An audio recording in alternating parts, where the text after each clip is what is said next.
करण्यासाठी छोटं मोठं जे होईल ते योगदान केलं. ज्यांनी योगदान दिलं, ज्यांनी नाही दिलं, जे शिवजयंतीच्या कार्यक्रमानिमित्त आनंदी झाले, जे फार फुकटची भानगड आहे म्हणून दुःखी झाले, जे आताही एवढं सुंदर व्याख्यान असून शिवजयंती असून आताही घरात बसून आहे. आताही काही लोकांच्या घरात जाऊन पाहिलं तर मटण शिजत आहे. आता जरी आपण पाहिलं तर शिवाजी महाराजांची काय जयंती काय व्याख्यान म्हणून आपल्या टीव्हीच्या सिरियल समोर बसलेले आहे. त्या सर्व महामानवांना, हे महामानवच आहे आपल्यासाठी, बरोबर आहे ना? कारण की शिवाजी महाराजांचा पलीकडचा विषय यांना माहित आहे, म्हणून कदाचित ते शिवजयंतीला उपस्थित नसावे. आणि या ठिकाणी ज्या ज्या आयोजकांनी जयंत्या पुण्याच्या दोन प्रकारच्या असतात. एक मनोरंजनात्मक जयंती आणि दुसरी प्रबोधनात्मक जयंती. पहिली असते मनोरंजनात्मक जयंती. म्हणजे काय करायचं तर तुमच्या मंडळाचं नाव काय? जाणता राजा शिवभक्त मंडळ सेलू वतीने आयोजित डीजे मध्ये शांताबाई आणि शांताबाईच्या तालावर नाचणारा हा बाबूराव, अशा पद्धतीची जयंती साजरी करणं म्हणजे शिवजयंती साजरी करणं असंही काही लोकांना वाटतं. पण काही लोकांना असं वाटतं की शिवाजी महाराज डोक्यावरून गेला पाहिजे का डोक्यात गेला पाहिजे. अनेकांना वाटतं की डोक्यात गेला पाहिजे. म्हणून ज्यांनी ज्यांनी शिवाजी महाराज तुमच्या आमच्या डोक्यात जावं म्हणून हे शिवव्याख्यानाचं आयोजन केले आहे, त्या सर्व आयोजकांसाठी एकदा ताळ्या होऊ द्या, जोरदार ताळ्या होऊ द्या. कारण की शिवाजी महाराज हा विषय डोक्यावरून न जाता डोक्यात घ्यायचा आहे. मी सातत्याने सांगतो, जी माणसं सातत्याने नाचत बसतात ती कधीच वाचत नाही, आणि जी माणसं इतिहास वाचतात ती इतिहास नाचत नाही. म्हणजे इतिहास वाचायची विषय आहे तर इतिहास नाचायचा विषय आहे, हाही देखील महत्वाचा विषय आहे. म्हणजे आमचे डॉक्टर बाबासाहेब आंबेडकर म्हणायचे, इतिहास घडवणारी माणसं इतिहास विसरत नाही, इतिहास विसरणारी माणसं इतिहास घडवू शकत नाही. आता काही लोकांना असं वाटते, म्हणजे जे मागे बसलेले आहे, साईड बसले आहे, वक्ता जर का चांगला राहिला, आपल्या फेवरचा बोलला म्हणजे काय तर खूप कॉमेडी करायची, हास्य जत्रासारखी कंटिन्यू तुम्हाला हसवत जायचं एका एका मिनिटाला, तर मात्र थांबायचं, नाही तर मागच्या मागून एक्झिट मारून घरी जाऊन झोपायचं. पण शिवाजी महाराजांकडून आपण काय घ्यायचं आहे हे आपण विसरलेलो आहे. कारण ते शिवाजी महाराज काही म्हणजे कोण्या आयता पिढावर शहाजी महाराजांनी राज्य स्थापन केलं आणि शिवाजी महाराज उठले थेट सिंहासनावर बसले, असे शिवाजी महाराज राजे नव्हते. शिवाजी महाराज राजे कसे होते तर सभासद म्हणतो सर्वीकडे मलेंचे पातशाह, पण या मलेंच्या पातशाहीमध्ये एक मराठा एवढा बादशाह झाला, ही गोष्ट ही काही सामान्य झाली नाही. आणि या ठिकाणी प्रबोधनकार ठाकरे म्हणतात शिवाजी या नावामध्ये एवढी ताकद आहे, एवढी ताकद आहे, एवढी ताकद आहे की त्यापुढे 33 कोटी देवाची फलटण बाद होते. असे छत्रपती शिवाजी महाराज महान आहे. त्या शिवाजी महाराजांची जयंती म्हणतात 19 फरवरी 1630 रोजी शिवाजी महाराजांचा जन्म आहे. आणि आपण याच्या पहिला सप्ताह झाला होता, आता जसा सप्ताह चालू आहे शिवाजी महाराजांचा, तुमच्या गावात कंटिन्यू 3 दिवस प्रोग्राम आहे.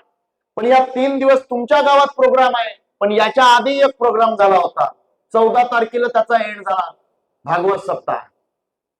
तो त्याचा पहिला डे होता टेडी डे, मग दुसरा होता हाफ डे, मग दुसरा तिसरा होता प्रॉमिस डे, मग आला व्हॅलेंटाईन डे, सगळ्या डेचा बाप व्हॅलेंटाईन डे. आणि मग आमची मुलगी आमचा मुलगा आय लव्ह यू, कवा मरते तू, देणं ना घेणं लाथा खाऊन येणं, हे झाले बाकीच्यांचे सण. पण शिवजयंती हा आपल्या बापाचा, आपल्या रक्ताच्या, आपल्या विचाराच्या माणसाचा सण आहे.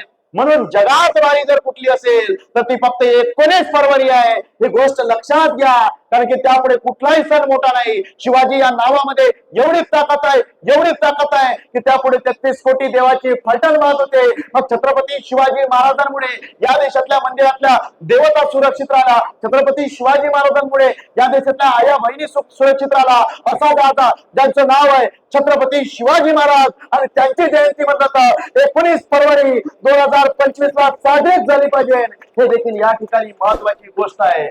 खर तर शिवाजी महाराजांच्या इतिहासामधून आपण काय शिकतो? शिवाजी महाराजांनी स्वराज्य स्थापन केलं खरं आहे, पण 19 फरवरी 1630 ला शिवाजी महाराजांचा जन्म झाला. त्यापूर्वीची नेमकी पार्श्वभूमी कशी होती हेही देखील आपण विचारात घेणं तेवढ्याच काळाची गरज आहे. शिवाजी महाराजांनी स्वराज्य स्थापन केलं, पहिला किल्ला जिंकला तोरणानं, तो स्वराज्याचा तोरण बांधला, भगवा पडतुला शिवाजी महाराज स्वराज्याच्या याला वाटचालीला सुरुवात केली. पण तोरणा जिंकलं एवढं साधं होतं. आदिलशाहीच्या ताब्यात असणारा तोरणा किल्ला हा वयाच्या 16व्या वर्षी महाराज जिंकतात, ही गोष्टही आपण लक्षात घेतली पाहिजे. आणि मग 16व्या वर्षी धोक्याचा आहे की 16व्या वर्षी धोक्याचा आहे याचा विचार जरी आपण केला तर आपल्याला लक्षात येईल की शिवाजी महाराजांनी 16व्या वर्षी स्वराज्य जिंकलं होतं. डॉक्टर बाबासाहेब आंबेडकर ज्यावेळेस 10वीची परीक्षा उत्तीर्ण झाले त्यावेळेस त्यांचं वय होतं 16. त्यानंतर तुकाराम महाराजांनी ज्यावेळेस इंद्रायणीमध्ये गाथा बुडवल्या होत्या त्यांचं वय होतं 16. भगतसिंग जेव्हा देशाच्या आंदोलनामध्ये सहभागी झाले होते त्यांचं वय होतं 16. म्हणजे या देशातलं 16वं वर्ष हा धोक्याचं नाही आहे तर हे मोक्याचं आहे. हे गोष्टी आपण लक्षात गेली पाहिजे. मग गाणं निघलं 16व्या वर्ष धोक्याचं ग 16वं वर्ष धोक्याचं. त्या गाणाऱ्यांना अभिनंदनाचं आहे. पण हे गाणं लिहायची वेळ का आली? कारण की त्या काळात आमचा भगतसिंग म्हणायचा इस कदर वाकिब है मेरी कलम मेरे जज्बातों से मैं इश्क पे लिखना चाहो तो इनकलाब लिख जाता हूं. आमचे पोरं बिघडले, आमचे पोरं म्हणाले इस कदर वाकिब है मेरी कलम मेरे जज्बातों से मैं इनकलाब भी लिखना चाहूं तो इश्क लिख जाता हूं. म्हणजे या देशात गाणे निघले होते. गाणे कसे होते? गाणे होते की या देशावर या जन्मावर या जगण्यावर सतता प्रेम करावे. हे राष्ट्रदेवतांचे, हे राष्ट्रप्रेषितांचे, हा चंद्र सूर्य नांदो स्वातंत्र्य भारताचे कर्तव्य दक्ष भूमीची तर गुप्तमाची रामायणे घडावी ते पराक्रमाची. आणि त्याच्याच आधारावर एक गाणं निघलं हर करम अपना करेंगे अय वतन तेरे लिए दिल दिया है जान भी देंगे अय वतन तेरे लिए. आता हे गाणं जशीच्या तसं ठेवलं पिक्चर काढणाऱ्यांनी आणि त्याच्यामधलं वतन काढलं आणि त्याचं काय टाकलं? सनम टाकलं. आणि ते गाणं असं झालं दिल दिया है जान भी देंगे आय सनम तेरे लिए. म्हणजे वतनासाठी मरणारे पोरं कुठं आणि सनमसाठी मरणारे पोरं कुठं, या दोन गोष्टी मधला फरक जर आपल्याला कळला तर छत्रपती शिवाजी महाराज कळले हे देखील आपण गृहीत धरू शकतो. मग शिवाजी महाराज त्या काळात स्वामी विवेकानंद म्हणायचे तुमच्या देशाची प्रगती कशी होईल हे जर ओळखायचं असेल तर तुमच्या पोराच्या मुखावर कोणतं गीत आहे हे देखील महत्वाचं आहे. म्हणजे तुमच्या पुराच्या ओठावर जे गीत आहे त्या गीताने या देशाची सुरुवात होते. म्हणजे ते गीत राष्ट्रभक्तीचं आहे, शिवभक्तीचं आहे की मग स्वतःच्याच भक्तीचं आहे याचा देखील विचार करणं ही देखील काळाची गरज आहे. मग शिवाजी महाराजांचा जन्म झाला. माँसाहेब जिजाऊ यांनी शिवाजी महाराजांना जन्म दिला होता. आणि माँसाहेब जिजाऊ म्हणजे पराक्रमी स्त्री, माँसाहेब जिजाऊ म्हणजे धडपडी स्त्री. माँसाहेब जिजाऊंचा वडील लखुजी राजे जाधव हे जहागीरदार होते, हे निजामशाहीचे वतनदार होते. आणि या जाधवांची सून आणि मालोजी राजे भोसलेंचा पुत्र हे दोघा विवाह बंधनात अडकतात. आणि त्याच्यामध्ये छत्रपती शिवाजी महाराजांचा जन्म होता. तो दिवस आहे 19 फरवरी 1630. पण शिवाजी घडवायचं सामर्थ्य जिजाऊत होतं म्हणून शिवाजी महाराज घडू शकले. पण या देशामध्ये अनेकांना वाटतं की शिवाजी महाराज जन्माला आला पाहिजे. पण शिवाजी महाराज जन्माला कुठे आला पाहिजे तर बाजूच्या घरात. आपल्या घरात भानगडी नको. उगाच कशाला अफजल खान मारला, आज शाहिस्त खान कापला, भानगडच नाही पाहिजे.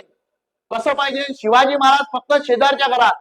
आता अनेक माये म्हणतात बाळ शिवाजी व्हायचं असते, पुराला सांगतं, पुराला शिवजयंती असं मस्त ड्रेस कोड घालून देतं, शिवाजी महाराजांचा फोटो देते, मस्त फोटो काढते, मूर्तीला हार घातले आणि आई म्हणते बाळ शिवाजी व्हायचं असते.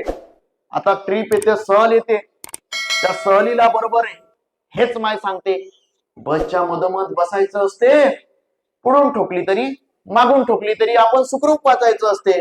आई म्हणते बाळ शिवाजी व्हायचं असते. आई परत म्हणते बाळ शिवाजी व्हायचं असते. कुणाच्या भानगडीत पडायचं नसते, जगाची आगही विझवायची नसते, कोणी मातीत मरत आहे त्याला मरू द्यायचं असते, उन्हात थळपडायचं नसते, थंडीत कुडकुडायचं नसते, दरवाजा लावून दुसऱ्याच्या भानगडीत बिलकुल पडायचं नसते, दरवाजा लावून आपल्याच घरी बसायचं असते. आई म्हणते बाळ शिवाजी व्हायचं असते. मुलगा राहतो फुले शाहू आंबेडकर विचारसरणीचा. मुलगा म्हणतो होय आई बाळ शिवाजीच व्हायचं असते, होय आई बाळ शिवाजीच व्हायचं असते. पण त्यासाठी आधी बापाने शहाजी आणि आईने जिजाऊ व्हायचं असते, तेव्हा कुठं बाळ शिवाजी घडत असते. म्हणजे तुकाराम महाराज त्या काळात म्हणायचे सिद्ध बीजापोटी फळ रसाळ गोमटी. तुमचं जर बीज शुद्ध असेल तर फळ सुद्धा शुद्ध येणार आहे. हा साधा साधा गणित आपल्याला का कळत नाही? शिवाजी महाराजांनी तोरणा जिंकला वयाच्या 16 वर्षी. मग 16 वर्षी आजी धोक्याचा आहे का मोक्याचा आहे? खरं सांग आजी, सेलूच्या बाया मुक्या आहे का? 16 वर्षी धोक्याचा आहे का मोक्याचा आहे? बरं शिवाजी महाराजांनी तोरणा घेतला साधी गोष्ट होती काय? आदिलशाही होती तेवढी मोठी आणि या आदिलशाहीमध्ये एवढं प्रचंड सैन्य आदिलशहाकडे, म्हणजे तुमच्या गावातली जेवढी संख्या आहे एवढी तर शिवाजी महाराजांकडे होती. वणीची जेवढी संख्या आहे, लोकसंख्या, तेवढं सैन्य कुणाकडे होतं? अफजल खानाकडे होतं, औरंगजेबाकडे होतं, शाहिस्तखानाकडे होतं. हे सगळे सैन्य घेऊन या ठिकाणी स्वराज्यावर हल्ला करत होते. आणि अशा याच्यामध्ये शिवाजी महाराजांनी काय केलं, तर शिवाजी महाराजांनी आपलं तोरणा किल्ला जिंकला आणि स्वराज्याचं तोरण मांडलं.